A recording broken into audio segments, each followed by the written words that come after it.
tener esa Barcelona de primera que todos hemos vivido en alguna época, hay que hacerlo teniendo barrios de primera.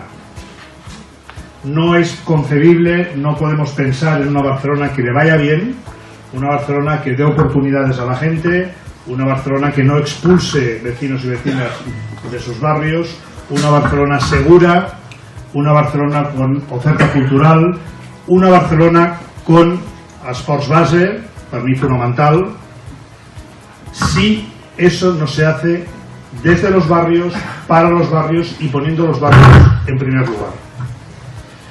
Y eso que se dice fácil, pero no es tan fácil de hacer y quiere su tiempo, nosotros hemos demostrado que ya lo hemos hecho. De hecho, estamos ahora en una biblioteca de un centro cívico que es obra de gobiernos socialistas que pensaban que esa era la prioridad, que sin tener barrios de primera no podemos tener una Barcelona de primera.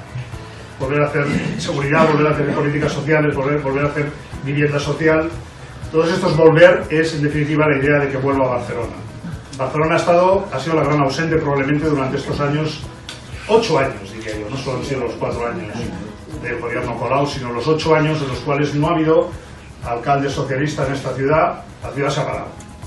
Seguim parlant, seguim recollint propostes i el nostre compromís, com sempre, és fer tot el que sabem, que no és poc, coneixent la ciutat com la coneixem, coneixent l'Ajuntament com el coneixem, per fer aquesta Barcelona dels barris cohesionats i forts que farà que tinguem de nou una Barcelona de primera.